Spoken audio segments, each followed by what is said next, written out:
మాసం తొలి శుక్రవారం సందర్భంగా వరంగల్లోని ప్రసిద్ధ శ్రీ భద్రకాళి అమ్మవారి ఆలయం భక్తజన సందోహంతో కిటకిటలాడింది. తెల్లవారుజామునే వివిధ జిల్లాల నుంచి వేలాది మంది భక్తులు ఆలయానికి చేరుకొని అమ్మవారిని దర్శించుకున్నారు.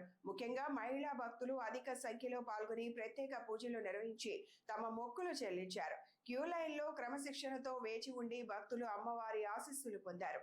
భక్తుల రద్దీని దృష్టిలో ఉంచుకొని ఆలయ అధికారులు ప్రత్యేక దర్శన ఏర్పాట్లు చేపట్టారు. తాగునీరు, క్యూ లైన్ నిర్వహణ, భద్రతా చర్యలను పగడ్బందీగా అమలు చేసి భక్తులకు ఎలాంటి అసౌకర్యం కలగకుండా చర్యలు తీసుకున్నారు. భక్తుల గోవింద నామస్మరణలు, జై భద్రకాళి నినాదాలతో ఆలయ ప్రాంగణం ఆధ్యాత్మిక వాతావరణాన్ని సంతరించుకుంది.